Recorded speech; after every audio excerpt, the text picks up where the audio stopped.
Hello and welcome back to the Nations Prism, your lens into the fascinating tapestry of global cultures. You think Asian women are all sweet, gentle, and always shy when it comes to love? Think again. Despite being just a few hours flight apart, Chinese, Japanese, and Korean women have completely different perspectives and behaviors in love. So different that it might shock you if you're dating or want to date a woman from these countries. We're talking about fundamental differences in how they express affection, handle conflicts, and even view the purpose of relationships themselves. Today, we're going to explore the secrets that Chinese, Japanese, and Korean women rarely speak about openly, but which determine everything in their love lives. Especially if you're a foreigner, you're missing so many hidden meanings behind their smiles or text messages. These aren't just cultural quirks, they're deeply rooted patterns that can make or break cross-cultural relationships.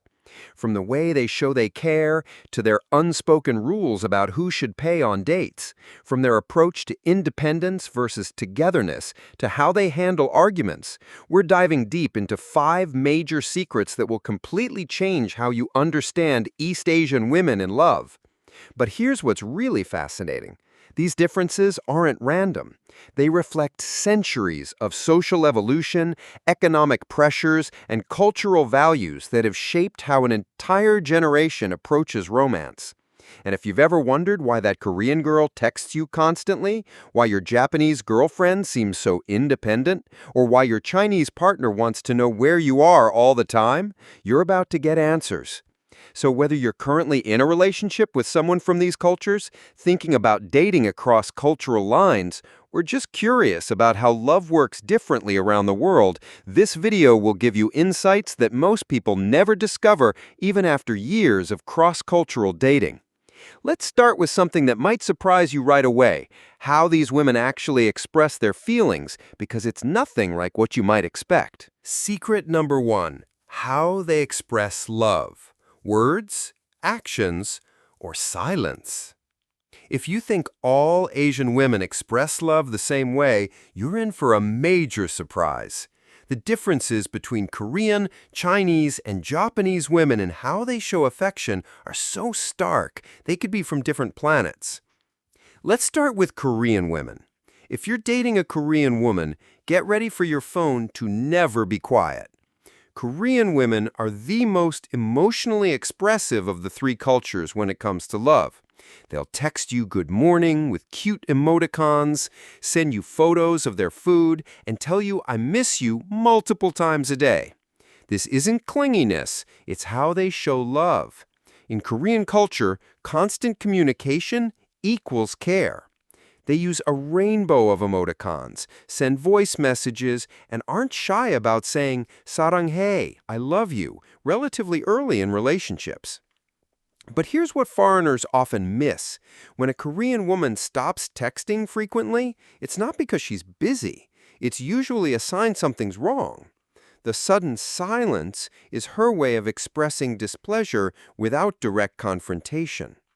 Korean women also show love through what they call aegyo, acting cute and childlike with their partner. This might seem strange to Western eyes, but it's actually a sign of deep trust and intimacy.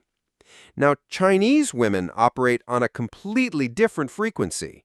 They show love through what might seem like interference. A Chinese woman who loves you will want to know where you are, who you're with, and what you're eating. She'll comment on your clothes, suggest you wear a jacket, and might even show up unannounced to bring you food. Western men often misunderstand this as controlling behavior, but in Chinese culture, this level of involvement in your daily life is the ultimate expression of care. Chinese women are also more likely to express love through practical actions rather than romantic words. She might not say, "I love you" every day, but she'll remember that you mentioned liking a particular snack 3 weeks ago and surprise you with it. They show love by taking care of your practical needs, making sure you eat well, sleep enough, and dress appropriately for the weather. But here's the twist. Chinese women also express love through a subtle form of testing. They might ask seemingly casual questions about your ex-girlfriends, your salary, or your future plans. These aren't random conversations, they're love expressed through wanting to understand your commitment level and life compatibility.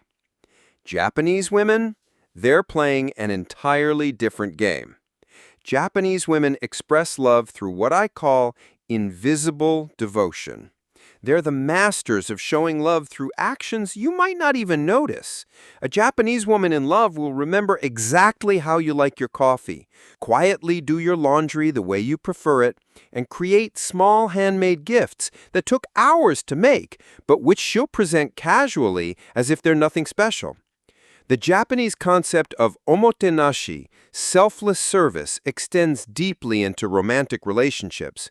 A Japanese woman might spend her entire Sunday preparing elaborate bento boxes for your work week, but she won't make a big deal about it. She won't post it on social media or expect constant praise. The act itself is the expression of love. But here's what confuses many foreign men.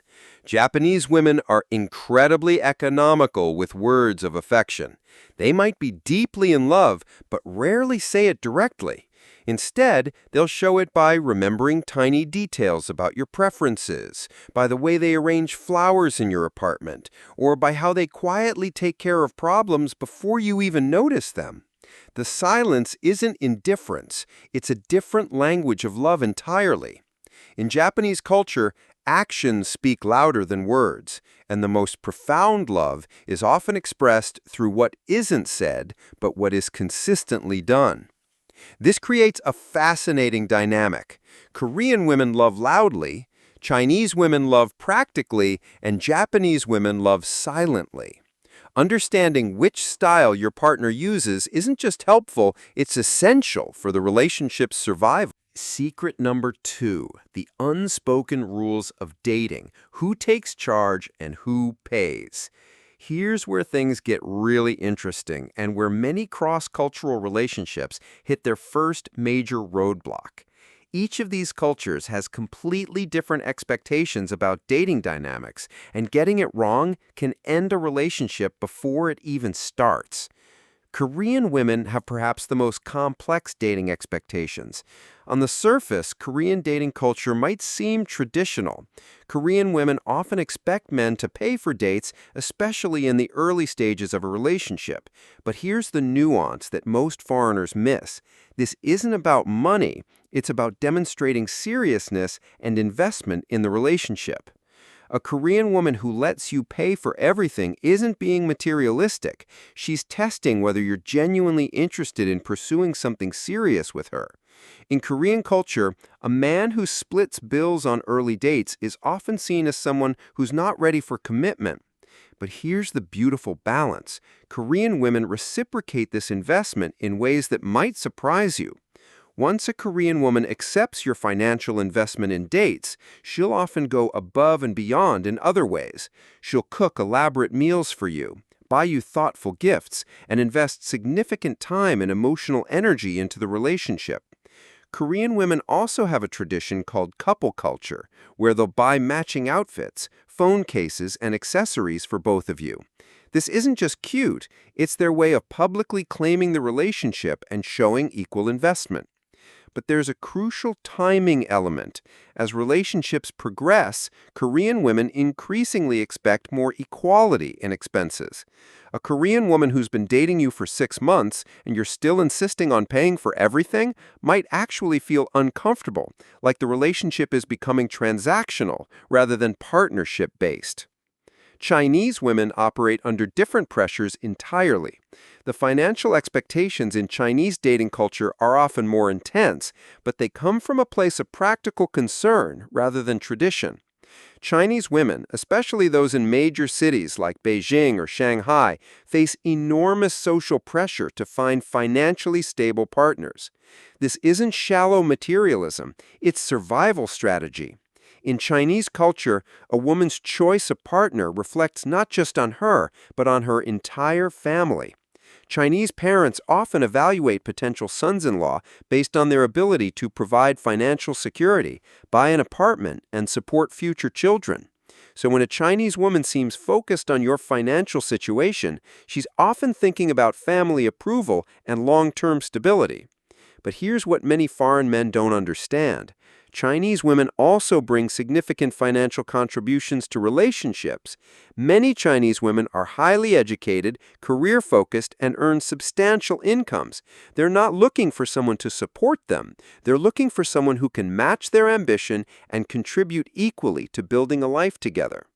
Chinese women also show love through financial generosity in their own way.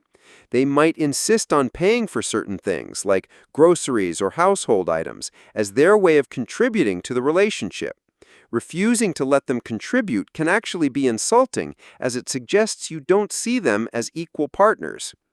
Japanese women have perhaps the most egalitarian approach to dating finances, but it comes with its own cultural complexities. Japanese women often prefer to split bills, especially in the early stages of dating. This isn't about being cheap, it's about maintaining independence and avoiding the feeling of obligation. In Japanese culture, accepting too much financial support from a man can create what they call giri, a sense of social debt that must be repaid. Many Japanese women feel uncomfortable when men pay for everything because it creates an imbalance in the relationship dynamic. They prefer relationships where both parties contribute equally from the beginning. But here's the subtlety. Japanese women have very specific ideas about what constitutes appropriate financial contribution. They might insist on paying for their own meal, but expect you to pay for entertainment or transportation. Or they might alternate who pays for entire dates rather than splitting individual bills. Japanese women also express care through financial thoughtfulness in unique ways.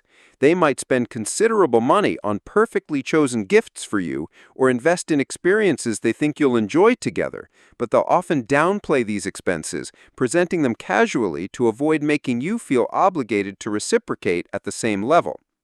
The key insight across all three cultures is this: the financial dynamics aren't really about money.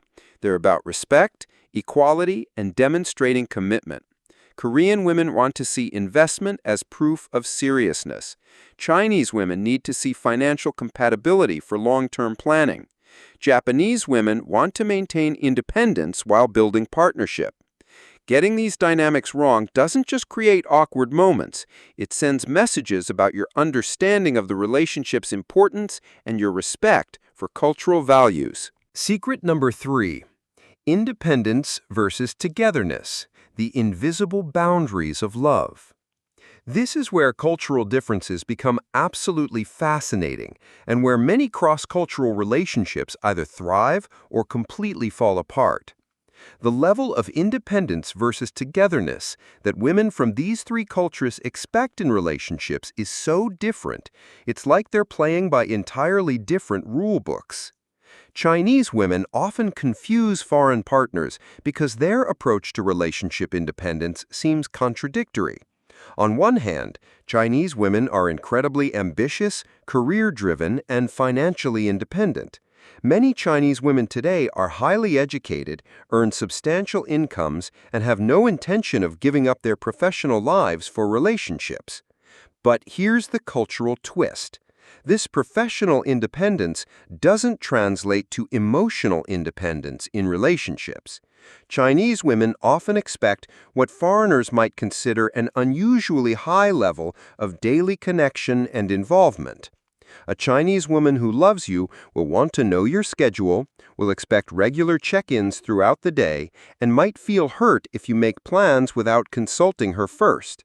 This isn't controlling behavior, it's how Chinese culture defines caring relationships. In Chinese thinking, people who love each other naturally become deeply involved in each other's daily lives. The concept of personal space in relationships is much smaller than in Western cultures. A Chinese woman might reorganize your apartment, comment on your food choices, or give unsolicited advice about your work situation. And she genuinely sees this as loving care, not interference. But here's what many foreign men miss. Chinese women also expect this same level of involvement from their partners. If you're not asking about her day, commenting on her choices, or showing interest in her daily activities, she might interpret this as lack of care or commitment to the relationship. Korean women take togetherness to an entirely different level through what's called couple culture. Korean couples often dress alike, use matching phone cases, share social media accounts, and even coordinate their daily schedules to maximize time together. To outsiders, this might look like loss of individual identity, but in Korean culture, this merging represents the ultimate romantic ideal. Korean women often expect relationships to become the central organizing principle of their lives. They'll prioritize couple time over individual friendships, will want to include their partner in most social activities, and might feel rejected if their boyfriend wants regular guys' nights or solo hobbies. This isn't neediness, it's how Korean culture defines successful romantic partnership. But there's a beautiful reciprocity here. Korean women will also reorganize their lives around the relationship. They'll learn about your interests, adapt their schedules to yours, and genuinely want to become deeply integrated into your world. Korean women often say they want to become one with their partner, and they mean this quite literally. The intensity can be overwhelming, but it comes from a cultural belief that true love means complete emotional and social integration. Korean women might also expect to meet your family relatively early in the relationship, and they'll want you to meet theirs. In Korean culture, keeping your romantic life separate from your family life suggests the relationship isn't serious. Japanese women operate on completely opposite principles, and this creates the most misunderstandings with foreign partners. Japanese women highly value what they call jibun no jikan, personal time, and kojin no kukan, personal space. Even in committed relationships, Japanese women often maintain separate friend groups, individual hobbies, and independent social lives. A Japanese woman might love you deeply, but still want to spend weekends alone, might not want to text constantly throughout the day, and might feel suffocated if you want to do everything together. This isn't emotional distance, it's how Japanese culture maintains healthy relationships. Japanese women believe that maintaining individual identity actually strengthens romantic partnerships. Japanese women also have very clear boundaries about privacy. They might not want to share passwords, might keep some aspects of their lives private, and might feel uncomfortable with partners who want to know every detail of their day. In Japanese thinking, trust means respecting boundaries, not eliminating them. But here's the complexity. Japanese women also expect their partners to understand their needs without explicit communication. A Japanese woman might need space but won't directly ask for it.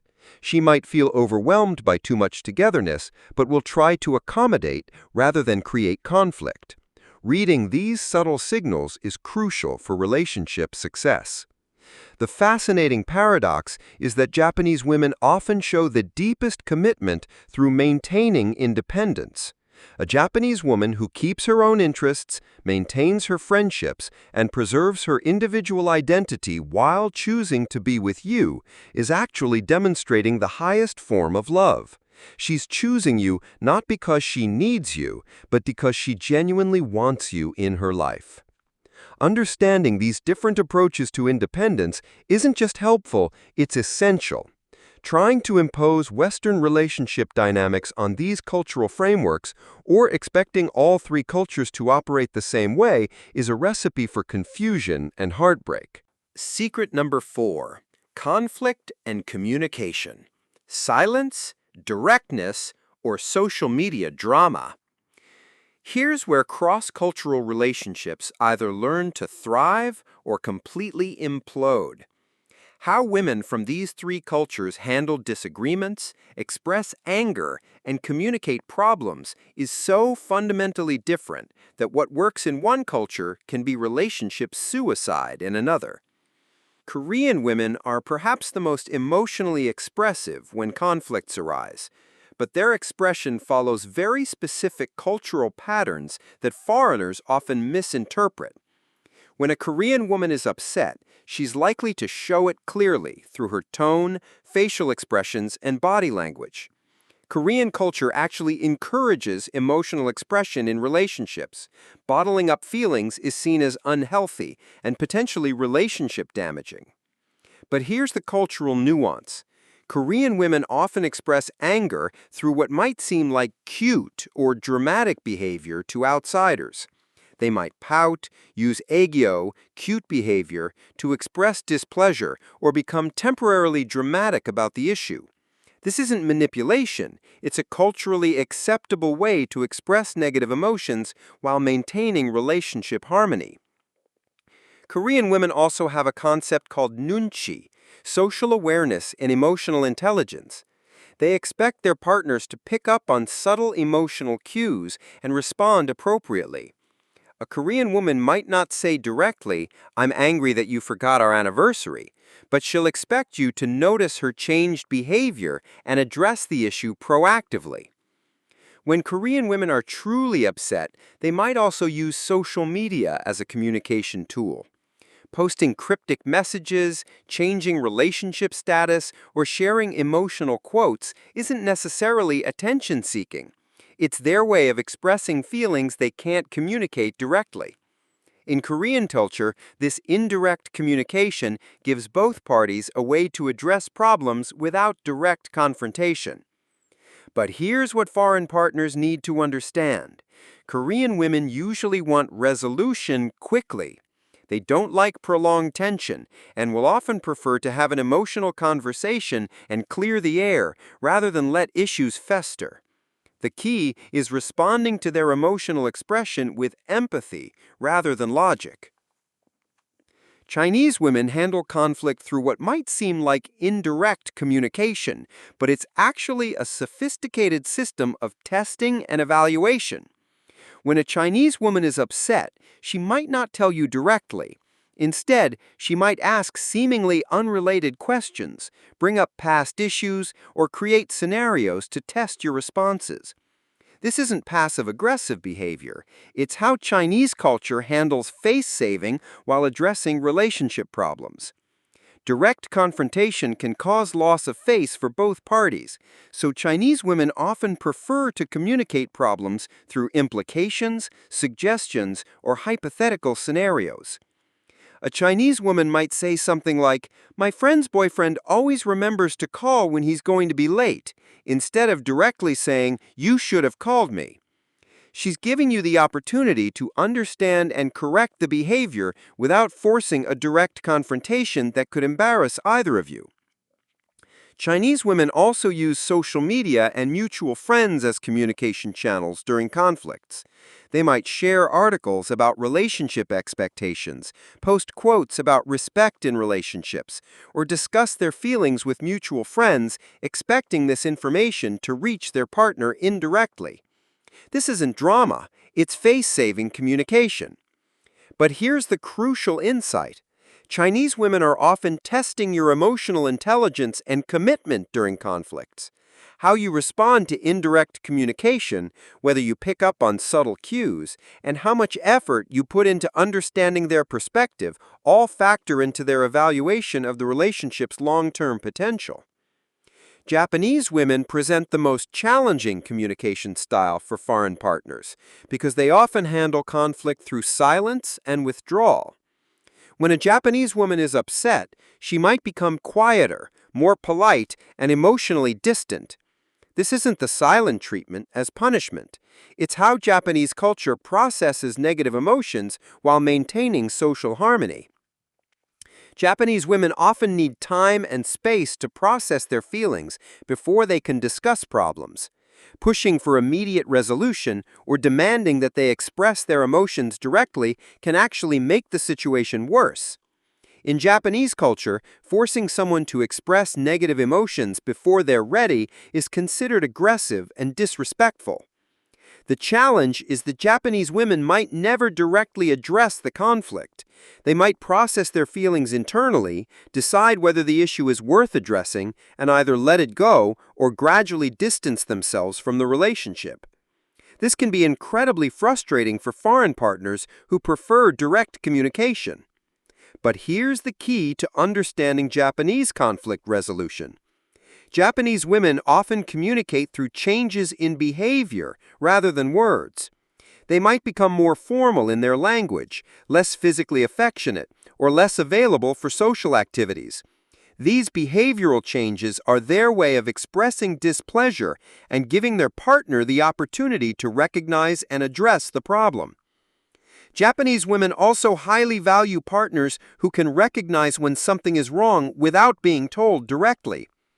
The ability to read emotional cues, notice behavioral changes, and proactively address issues is seen as a sign of emotional maturity and relationship commitment. The most important insight across all three cultures is this: none of these communication styles are wrong or manipulative. They're culturally appropriate ways of handling conflict while preserving relationship harmony and individual dignity. Success in cross-cultural relationships requires learning to read and respond to these different communication languages rather than imposing your own cultural expectations. Secret number 5. The ultimate goal. Dating for fun or marriage planning. This final secret might be the most crucial one for anyone in or considering a cross-cultural relationship, because it determines whether you and your partner are even playing the same game. The way Chinese, Japanese, and Korean women view the purpose and timeline of romantic relationships is so fundamentally different that misunderstanding this can waste years of both your lives. Chinese women often approach dating with what foreigners might consider an unusually serious mindset, but this comes from very real social and cultural pressures. In Chinese culture, there's an intense focus on what's called shengnu, leftover women, a harsh term for unmarried women over 27. This social pressure means that many Chinese women, especially those approaching or past their late 20s, view dating as a direct pathway to marriage. When a Chinese woman agrees to date you seriously, she's already evaluating your marriage potential. This isn't gold digging or desperation, it's practical life planning. Chinese women are thinking about apartment purchases, career coordination, family approval, and child-rearing timelines, often within the first few months of dating. But here's what many foreign men don't realize. This marriage-focused approach actually makes Chinese women incredibly committed partners. When a Chinese woman decides you're marriage material, she'll invest enormous energy into making the relationship work. She'll adapt her career plans around yours, work to gain her family's approval of you, and genuinely commit to building a shared future. The challenge comes when foreign partners aren't on the same timeline. A Chinese woman who's been dating you for 6 months might legitimately expect discussions about engagement timelines, meeting parents, and future living arrangements. If you're still in the "let's see where this goes" mindset, you're fundamentally mismatched in your relationship goals. Chinese women also tend to be very practical about marriage compatibility. They're evaluating not just emotional connection, but financial stability, family compatibility, career ambitions, and lifestyle preferences. This might seem unromantic to Western sensibilities, but Chinese women see this practical evaluation as essential for long-term relationship success. Korean women present a fascinating cultural contradiction when it comes to relationship goals. Korean women in their 20s often embrace what's called sum culture, a casual, undefined relationship status that allows for romantic connection without serious commitment. They might date multiple people, enjoy the excitement of new relationships, and prioritize fun and emotional connection over practical considerations. But there's a dramatic shift that happens around age 30. Korean society places enormous pressure on women to marry before they're considered too old, and this pressure intensifies rapidly in the late 20s. Korean women who were perfectly happy with casual dating at 25 might become intensely marriage-focused by 30, sometimes creating whiplash for their partners. Korean women also face unique family pressures around marriage. Korean parents often become heavily involved in their daughters' dating lives once marriage becomes a consideration. A Korean woman might need her family's approval before committing to marriage, and gaining this approval can be a complex process involving family meetings, gift exchanges, and cultural negotiations. But the beautiful aspect of Korean relationship culture is Korean women who decide to marry often approach it with incredible enthusiasm and commitment. Korean weddings are elaborate celebrations, and Korean wives often embrace the role with genuine joy and dedication. Korean women frequently say they want to grow old together with their partners, and they mean this quite literally. Japanese women are revolutionizing relationship expectations in ways that often surprise foreign partners. Increasingly, Japanese women are choosing to prioritize career success, personal fulfillment, and individual freedom over traditional marriage timelines.